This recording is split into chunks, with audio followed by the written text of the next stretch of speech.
네, 안녕하세요. 움직임 기능 해부학 수업을 진행할 박성규 교수입니다. 오늘은 우리가 그 움직임 기능 해부학에 대한 첫 시간인데요.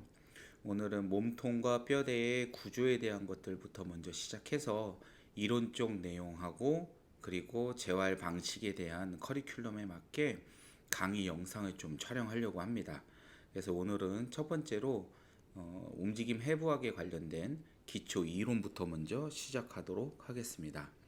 먼저 우리 몸의 몸통의 뼈대와 척추의 구조를 먼저 보시게 되면 여기서 보시는 바와 같이 머리뼈에 있는 몸통 뼈대가 따로 있고요. 여기에는 머리뼈가 있고 그거와 관련된 얼굴에 있는 얼굴뼈가 또 따로 있습니다. 앞에서 봤을 때는 눈과 코와 턱이라고 볼 수 있는 건데 이 눈 위쪽부터 시작해서 이 부분은 뇌의 머리뼈입니다. 그래서 사진을 봤을 때 눈을 중심으로 코하고 턱 요 부분은 얼굴을 이루고 있는 거고 이 위쪽 부분들은 뇌를 보호하고 있는 부위라고 보시면 될 것 같습니다.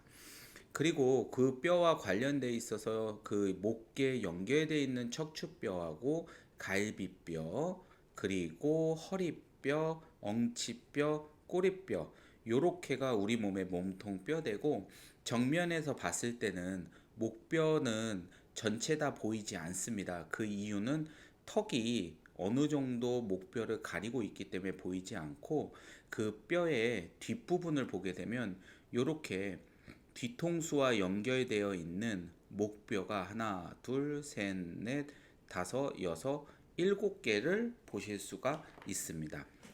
이렇게 7개의 목뼈의 밑으로는 등뼈라고 하는 12개의 뼈가 되어 있고 이 12개의 뼈에 옆으로 갈비뼈가 하나씩 붙어 있는 구조들로 되어 있습니다.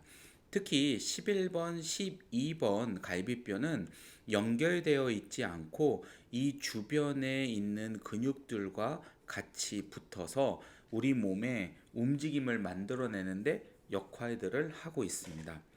정면에서는 요 복장뼈라고 하는 특수한 구조 위에 쇄골이 얹혀져 있고 이 쇄골 밑으로 첫 번째, 두 번째, 세 번째, 네 번째, 다섯 번째, 여섯 번째, 일곱 번째 늑골이 연결되어 있고 이게 진짜 복장뼈라고 하는 흉골과 연결되어 있는 진짜 갈비뼈라고 부릅니다. 나머지 8번, 9번, 10번은 7번에 연결된 형태로 되어 있고 11번, 12번은 따로 떠 있는 부유늑골이라고 표현을 합니다. 그 밑으로는 허리뼈 5개와 삼각형 모양의 엉치뼈 그리고 꼬리뼈 1개씩으로 이루어져 있습니다. 척추뼈에 이 머리뼈를 떼내고 전체적인 구조들만 바라본 건데 갈비뼈도 떼내고 나니 이제 진짜 척추의 구조가 보입니다. 자, 목뼈라고 하는 서비칼 버테브라는 1번부터 7번까지 7개의 목뼈로 이루어져 있으며 7개의 목뼈 중 첫 번째 목뼈인 고리뼈, 두 번째 목뼈인 중쇄뼈가 특수한 구조를 갖고 있습니다. 이 특수한 구조는 다음 장에서 다시 설명하겠습니다. 이 7개의 목뼈와 연결된 흉추는 총 12개인데 목뼈와 흉추가 연결되는 요 부위를 우리가 서비칼과 소라식의 정션이다라고 해서 CT 조인트 정션 그래서 CTJ라고 표현하고 이 CTJ에서는 우리 목에서의 움직임과 등으로 연결된 특수한 움직임들이 나타납니다. 또한 12번 흉추라고 하는 등뼈의 소라식과 허리뼈가 만나는 요 룸바의 12번과 1번은 우리가 TL 정션이라고 그래서 여기도 마찬가지로 소라식에서의 움직임이 허리로 연결되는 중간 부위라고 보시면 됩니다. 이 TA 조인트와 연결되어 있는 이렇게 5개의 허리뼈가 특수한 구조를 가지고 있으며 이 5개의 허리뼈 밑으로 세이크롬이라고 하는 엉치뼈가 삼각형 모양을 하고 있으며 꼬리뼈가 이렇게 한 개 붙어 있는 구조가 되어 있습니다. 자, 여기서 허리뼈를 중심으로 구조가 이제 제일 많이 보이기 때문에 허리뼈를 많이 설명하는데, 특히 이렇게 척추뼈는 대부분 다 이렇게 바디로 이루어져 있어서 돌을 쌓은 것처럼 바디의 추체들이 서로 단을 쌓아서 올라가져 있는데, 요 단과 단 사이에 특별한 구조를 우리가 디스크라고 부르는 거거든요. 그래서 이 디스크들이 압력을 받았을 때 요 사이에 구멍으로 나 있는 척수 신경을 누른 것이 바로 우리가 흔히 말하는 디스크 질환이라고 표현을 합니다.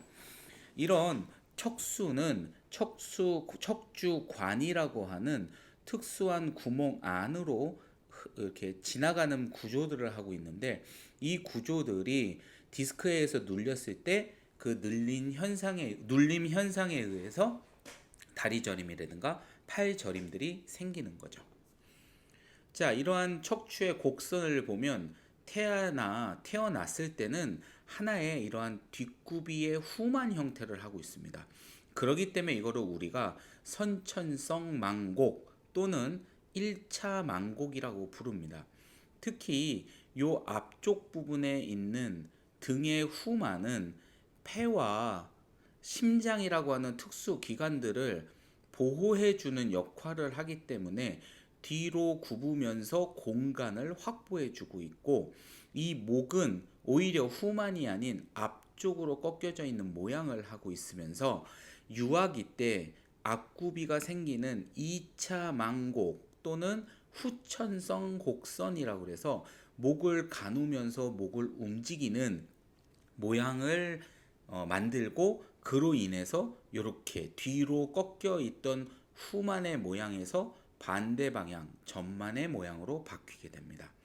그리고 이제 아이로 성장을 하면서 점점 걷고 뛰고 움직임이 이동이 나타나면서 앞쪽에 굽이가 나타났던 것들이 목에만 나오는 게 아니라 이제는 허리에서도 나타나게 됩니다.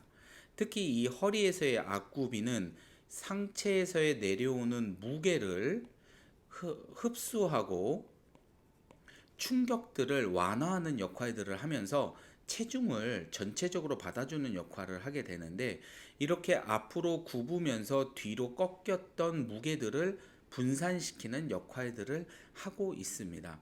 특히 서서 걸으면 무게 중심을 잡은 형태에서 다리가 움직이는 이동의 형태들이 나타나기 때문에 허리에서는 얼마나 단단하게 잡아주느냐에 따라서 이 망곡의 곡선들이 나타나게 됩니다. 이 허리의 망곡은 아까 말씀드린 바와 같이 목을 가눌 수 있게 되는 것처럼 아동들이 움직이거나 이동을 하게 됨으로써 나타나게 되는 2차 망곡이라고 보시면 될 것 같습니다. 그리고 이 영치뼈는 이렇게 안쪽으로 들어가 있는 구조로 뒤로 굽어져 있는데, 골반이라고 하는 구조물로 되어 있어서 장기들을 담아내고 보호하는 역할들을 되어 있기 때문에 생리적 망곡, 1차 망곡이라고 합니다.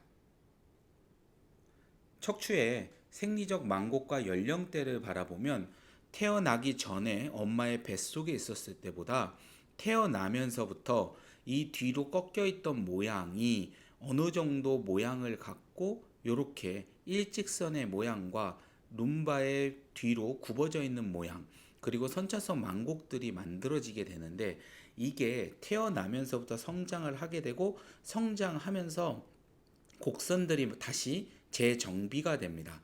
바로 만들어지는 게 아니라 습관이나 패턴, 어떤 형태에 쓰느냐에 따라서 달라지는데, 이렇게 4세 정도가 되면 스웨이의 형태처럼 등과 허리의 곡선이 완만하게 떨어지면서 이렇게 선천성 망곡의 곡선들을 만들게 되는데, 이게 거의 13세 때 나타나게 됩니다. 요 13세 때부터 더 많은 활동들과 성인이 돼 가면서 우리가 말하는 전체적인 목은 앞쪽 구비를 하게 되고, 등쪽 구비와 허리의 앞쪽 구비, 엉치뼈의 반대쪽 망곡이 나타나는 구조가 성인 때 나타나는 건데, 요 사이에 성장기와 성인 사이에 어떤 습관과 어떤 형태들을 했느냐에 따라서 곡선의 모양이 패턴화되고 어느 정도 차이가 나타나기 때문에 우리가 알고 있는 카이포시스, 로도시스, 카이포로도시스가 결합된 형태 또는 스웨이백의 형태 또는 밀리터리 포스처라고 하는 플랫 로도틱 커브 그리고 플랫백이라고 하는 완전 일자의 형태의 자세 그리고 척추 측만이라고 하는 스클레오시스로 대략 6개에서 8개의 자세로 구분할 수 있습니다. 그래서 척추의 생리적 만곡과 연령에 따른 차이들이 습관에 따라 어떤 모양을 보여주는지 대표적인 3개의 사례를 보여드리려고 합니다. 자, 첫 번째 사례는 목의 곡선은 일자고 등이 뒤로 꺾여 있는 카이포시스와 로도틱 커브가 심각하게 나와 있는 모양을 하고 있습니다. 여기에서는 어깨가 목의 전체적인 곡선보다는 위로 올라간 모양을 확인할 수가 있습니다. 두 번째에서는 똑같이 목이 일자목에 등이 곡선이 높고 허리에 로도틱 커브가 많으나 정상적인 목과 흉추의 쇄골 모양을 하고 있기 때문에 전체적인 목과 흉추가 만나는 CT 정션의 모양은 정상을 하고 있지만 반대쪽 처음 보여드린 쇄골이 위로 올라가기 때문에 C7번과 T1, 2번의 요 CT 정션이 튀어나와 있는 증상들이 나타나는데 이걸 우리가 버섯목 증후군이라고 표현을 합니다. 버섯목 증후군에 있어서도 두 가지 형태들이 있는데 자, 마지막 세 번째 케이스를 보시면 일자목과 그 허리와 등이 전체적으로 일자로 떨어지는 플랫백의 모양을 하고 있으나 어깨가 상방으로 올라가서 거상된 사람은 목뼈의 전체적인 모양이 보이지 않고 C7과 T1 레벨이 꺾이면서 이렇게 버섯목 증후군이 나오는 경우도 있습니다. 그래서 자세들을 6개에서 8개로 나눈다 하더라도 이렇게 특수한 부위가 문제를 일으키는 게 다르기 때문에 자세 체형을 공부하더라도 특수한 부위들이 어떤 영향을 주는지 디테일하게 공부하는 것이 전문가의 차이를 나타낸다라고 저는 생각을 합니다. 자, 그래서 이 척추뼈의 구조들을 보시게 되면 넓은 바디와 바디가 있고 그 사이에 추간판이라고 하는 디스크들이 서로 연결되어 있는데 이렇게 연결되어 있는 뼈들이 움직이면 안 되기 때문에 잡아줘야 되는 구조물들이 필요합니다. 이 구조물들은 이 척추뼈 하나하나가 기둥을 세울 수 있게끔 만들어주는 구조물인데 이 구조물들이 우리가 목뼈, 등뼈, 허리뼈들이 갖고 있는 것들이 각각 다른 형태를 갖고 있는데 먼저 목뼈부터 보도록 하겠습니다. 목뼈를 보시게 되면 이렇게 넓은 모양의 접시처럼 생겨 있는 뼈와 그 밑에 돌기가 나와 있는 모양을 한 뼈가 보일 수 있습니다. 이게 바로 첫 번째의 고리뼈의 목뼈와 두 번째 중쇄뼈의 목뼈의 차이인데 여기서 보이는 요 모양의 돌기가 위에서 바라봤을 때는 이렇게 둥글게 보이는 겁니다. 그래서 요 둥근 돌기가 요 안으로 들어가 있는 구조로 이 두 개는 하나의 세트처럼 하나의 블럭으로 따로 움직입니다. 그 외에 3번, 4번, 5번, 6번, 7번 목뼈는 이렇게 가시돌기가 튀어나와 있는 구조에 가로돌기에는 혈관이 지나갈 수 있는 구멍을 갖고 있는 구조들로 되어 있고 관절면의 바디의 모양이 앞쪽에 있고 여기에서 받쳐지는 모양들이 특수한 구조들인 1번 목뼈와 2번 목뼈를 받치는 역할들을 한다고 보시면 될 것 같습니다. 특히 목뼈에서는 옆에서 봤을 때 1번 목뼈의 가시돌기와 2번 목뼈의 가시돌기의 차이가 나타나는데 그건 이 앞쪽으로 되어 있는 머리의 두개골과 얼굴뼈의 크기 자체가 앞쪽으로 무게중심이 쏠려 있는 모양을 하고 있기 때문에 무게가 내리는 요 하중이 훨씬 더 많이 걸릴 때 이 무게 중심을 잡아줘야 되는 부분들이 하나의 블럭으로서 앞쪽으로 가 있는 무게 중심을 뒤로 어느 정도 당기는 역할들을 합니다. 그래서 이 무게 중심 자체가 너무 앞쪽에 있을 경우엔 목표의 하중을 걸리는 부담이 많기 때문에 어느 정도 뒤로 잡아당겨서 하나의 블럭이 무게 중심의 평형을 이룰 수 있게끔 어느 정도 뒤쪽으로 단단하게 잡아주면서 무게 중심을 뒤로 끌어당기는 구조라고 보시면 됩니다. 이래서 치돌기는 사실은 앞쪽에서는 얼굴뼈에 턱을 어느 정도 벌려야 뒤에서 보이는 이런 모양을 하고 있으며, 뒤쪽에서 찍었을 때는 잘 보이지 않고 정면에서 찍어야만 보이는 구조물로 되어 있습니다. 3번에 목뼈부터는 이런 바디가 있는 거고, 그 옆에 혈관이 있어서 머리로 올라가는 혈액들을 공급해주고, 이 뒤쪽의 뼈의 구멍에는 신경들이라고 하는 척수가 내려오는 공간이 되어 있습니다. 이러한 목뼈의 곡선을 옆모습으로 봤을 때 다양한 모양들이 나오는데, 이 모양들이 우리가 말하는 일자 목의 형태를 하고 있는 사람이 있고, 이렇게 역시자의 모양을 하고 있는 사람이 있으며, 일자 목이다 하더라도 쇄골의 모양이 위로 올라오면서 7개의 목뼈가 아닌 5개, 6개, 7개를 가리고 있는 모양을 하는 경우도 있고, 여기도 마찬가지로 어깨뼈가 올라오면서 요 뒤쪽이 보이지 않는 현상들이 있습니다. 정상적인 건 6번, 7번이 이렇게 보여야 하는데, 쇄골의 모양 때문에 또는 습관에 의해서 거상시키는 근육들이 과긴장되어 있는 경우에는 이렇게 역시자나 일자의 목뼈에서 쇄골이 올라가 있는 형태들이 보이기도 합니다. 이렇게 영향을 주는 건 결국은 머리뼈에서의 뇌를 잡아주고 있는 머리뼈의 무게와 얼굴뼈의 무게가 전방으로 쏠려 있기 때문에 뒤에서 잡아줘야 되는 척추의 경추뼈가 무게중심을 잘 못 잡았을 경우에 변형이 일어나게 되는 거죠.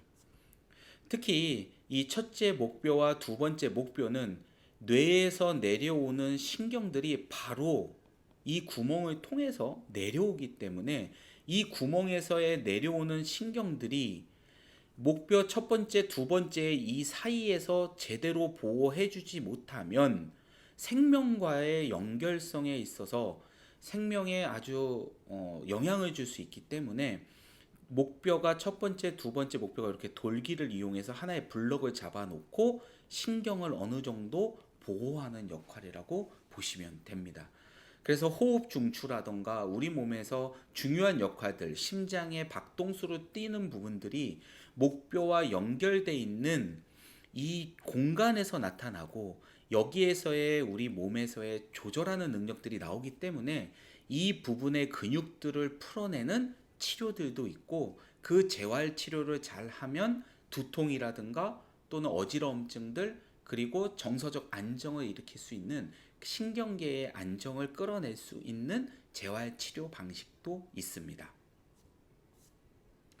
보시게 되면 이렇게 구멍들이 있는 사이로 신경들이 내려오는 건데, 이 부분에 어느 정도 압박감이 잘못 가해지게 되면 생명에 지장이 있기 때문에 이 공간은 가급적이면 움직이지 않게끔 첫 번째 목뼈와 두 번째 목뼈가 아주 강하게 결합을 하고 있습니다.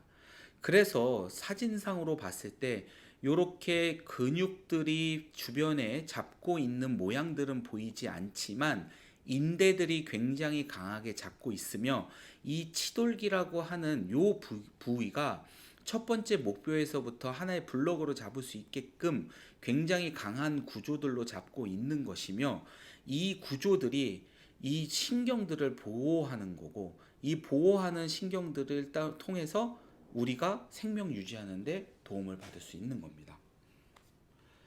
요 근육 그 첫 번째 목뼈와 연결되어 있는 등뼈의 구조를 보시게 되면 등뼈는 어느 정도 바디가 이제 커지기 시작하면서 신경의 다발이 첫 번째 목뼈보다는 작아지는 형태로 점점 작아지는 형태로 되어 있으며 갈비뼈가 붙을 수 있는 관절은 두 가지 관절로서 이 바디에 붙어 있는 관절과 가로갈비 오목이라고 하는 이 두 개의 관절이 있는데 첫 번째 등뼈와 두 번째 등뼈, 세 번째 등뼈의 요 갈비 오목들이 윗갈비 오목과 아랫갈비 오목이라고 하는 특수 구조에 의해서 관절을 만들어내고 있으며 이 관절의 구조는 옆에서 보시는 것처럼 이렇게 갈비 오목이 갈비뼈와 갈비뼈 사이에서의 트랜스버스 가로돌기와 같이 두 개의 관절을 하고 있는 모습을 확인할 수 있습니다.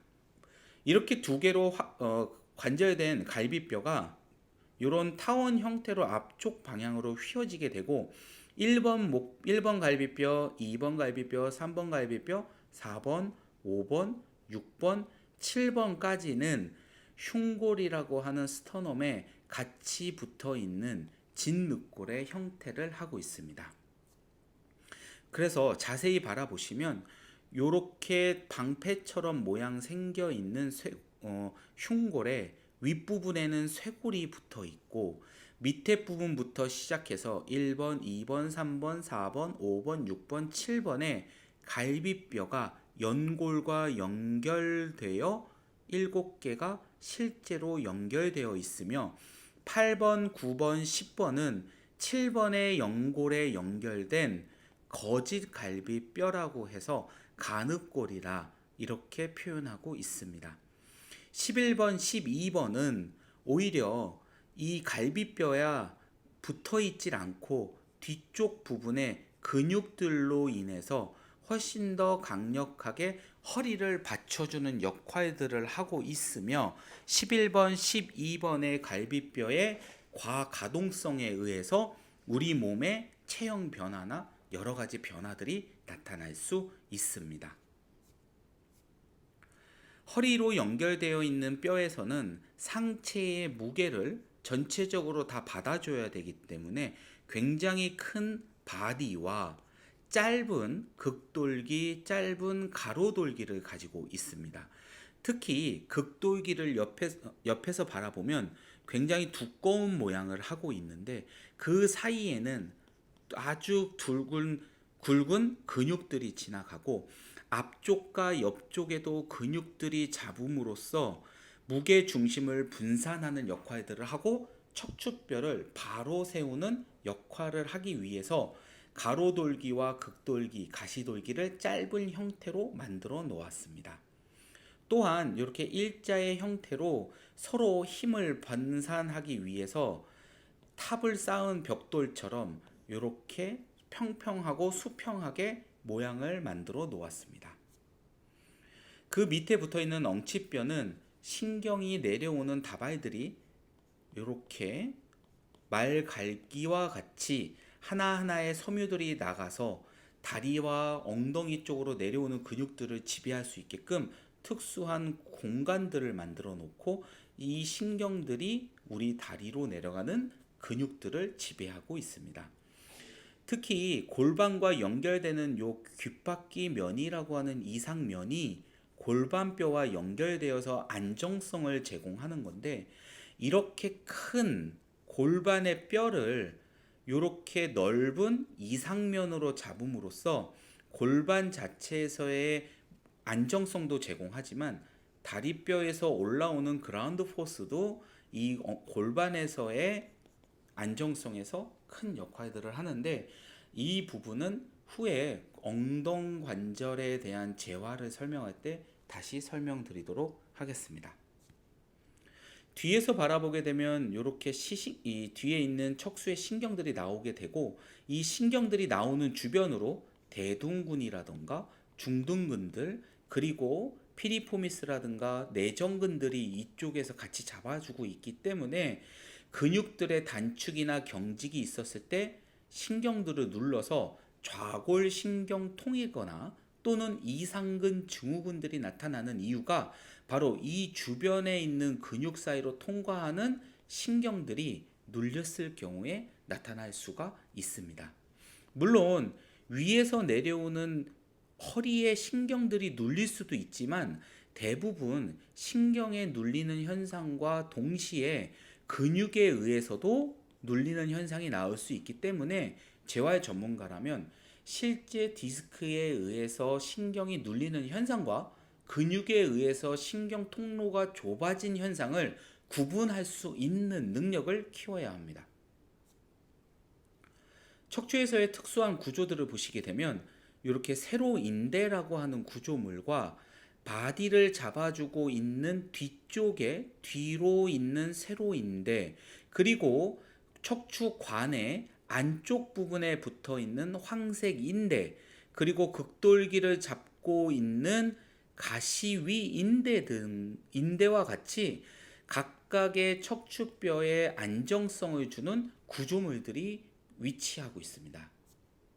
이 구조물들 중에 선생님들이 꼭 기억해야 될 거는 앞세로 인대는 수직으로 척추를 따라 목뼈에서부터 엉치뼈까지 계속 연결되어 있는 굉장히 긴 인대이고, 이 인대는 굉장히 강한 모양으로서 디스크가 앞쪽으로 빠지지 않게끔 굉장히 강하게 잡아주는 형태를 하고 있습니다.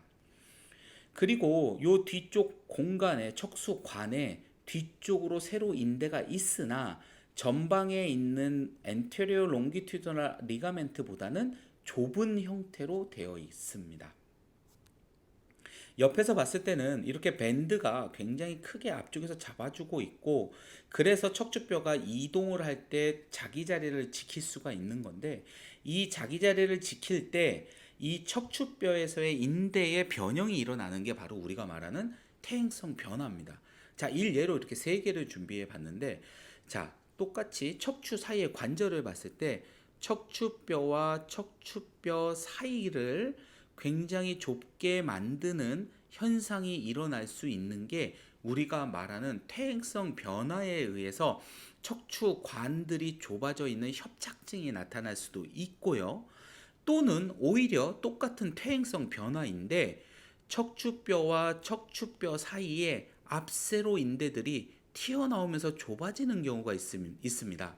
이런 경우엔 뒤쪽의 척추관의 길이보다 앞쪽의 척추관이 이렇게 부리 모양으로 변화하면서 퇴행성 변화가 나타나게 되는데, 이 자체도 마찬가지로 척추관이 협착이 되거나 움직임이 일어날 때 디스크들이 뒤로 빠져나갈 수 있는 압력이 발생할 수 있습니다. 그리고 세 번째 준비한 사진은 정상의 곡선의 모양으로 공간은 확보하고 있으나 자세히 보시면 옆에서 봤을 때 이렇게 수평면으로 되어 있어야 되는데 이런 관절면이 보입니다. 이 관절면이 보이는 모양들은 뭐 때문에 이런 현상이 일어나냐면 척추뼈가 오른쪽 왼쪽으로 휘어진 게 아니라 수직축에 의해서 오른쪽에서 왼쪽 방향으로 회전하거나 또는 오른쪽에서 왼쪽 방향으로 회전하는 형태에 의해서 나타나는 모양입니다. 그래서 척추 측만증인 사람들을 옆에서 엑스레이를 찍으면 이렇게 사진 모양처럼 척추뼈에 이런 관절면이 보입니다. 요게 보이면 반드시 척추가 회전된 상태에서의 회전 불균형 또는 약간의 스클레로시스가 있을 수 있다라고 바라보시면 됩니다. 우리 몸의 근육들을 바라보시면 앞면에서 바라보는 몸통의 근육과 뒷면에서 바라보는 몸통의 근육이 있는데, 앞면에서는 세 가지 레이어로 나눠 놓고 있습니다. 첫 번째가 얕은 근육인데, 얕은 근육은 정면에서 봤을 때 큰 근육들, 우리가 말하는 삼각근, 그 다음에 대흉근, 그리고 앞쪽 부분에 복벽을 만들고 있는 익스터널 오블리스크라고 하는 외복사근, 그리고 배근막이 위치를 하고 있고, 이 외복사근을 걷어내고 대흉근을 걷어내면 중간층에 내복사근이 보이면서 배근막은 계속 연결되어 있는 형태로 되어 있습니다. 그리고 갈비 사이 근이라든가 펙토랄리스 메이저가 떼어내고 나면 대흉근 안쪽에 작은 근육들이 보이는데 그 중에 하나가 바로 이런 앞톱니근이 있습니다. 세 가지 근육 중 얇은 층을 제거하고 중간층을 제거하면 마지막으로 안에 깊은 층의 근육들이 보이는데 비로소 그곳에 복직근이라고 하는 근육들, 우리가 흔히 말하는 식스팩이 되어 있고, 그 식스팩과 연결되어 있는 요 옆으로 되어 있는 게 복행근 또는 배가로근이라고 하는 옆으로 당기고 있는 모양의 안정성을 제공해 주는 근육들이 위치하고 있습니다. 그리고 이런 깊은 층에 가야만 바로 팩토랄리스 마이너라고 하는 작은 가슴근을 볼 수 있고, 속갈비 사이근들을 봄으로써 호흡과 관련되어 있는 근육들, 그리고 어깨의 움직임과 관련된 근육들은 가장 깊은 안쪽에 있다라고 꼭 기억하시면 좋을 것 같습니다. 이 부분은 근막의 경선이라고 하는 근막 경선 해부학에서도 중요한 역할들을 하고, 근막 사슬이라고 하는 움직임 재활에 있어서도 중요한 역할을 하는데, 그건 추후 영상에서 다시 설명드리도록 하겠습니다. 뒷면에서도 마찬가지로 얇은 쪽과 중간층, 깊은 층이 존재하는데, 얕은 층은 우리가 흔히 알고 있는 가장 큰 근육인 승모근과 승모근 아래 넓은 등근이라고 하는 아주 광배근, 넓은 근육들이 위치하고 있습니다. 이러한 근육들을 제거하고 나면 안쪽에 기립근이라든가 능형근 또는 마른근이라고 하는 롬보이드, 그리고 가장 긴 근이라고 하는 목을 움직이는 근육들이 같이 되어 있으며, 이 옆쪽으로는 이렇게 배 바깥 빗근들이 되어 있고, 그 사이에 우리가 QL이라고 하는 허리 네모근이 위치하고 있습니다.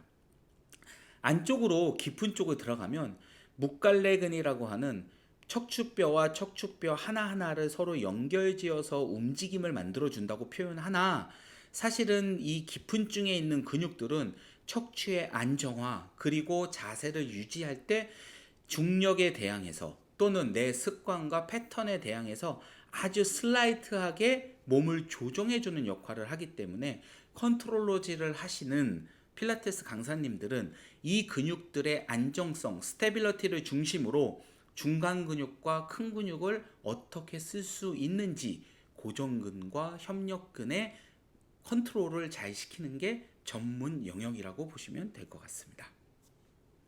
그래서 이러한 세 가지 층의 근육들은 근육 사슬로 연결되어 있는데, 이 근육 사슬에 대한 내용은 잠시 후 다른 영상으로 찾아뵙도록 하겠습니다. 수고하셨습니다.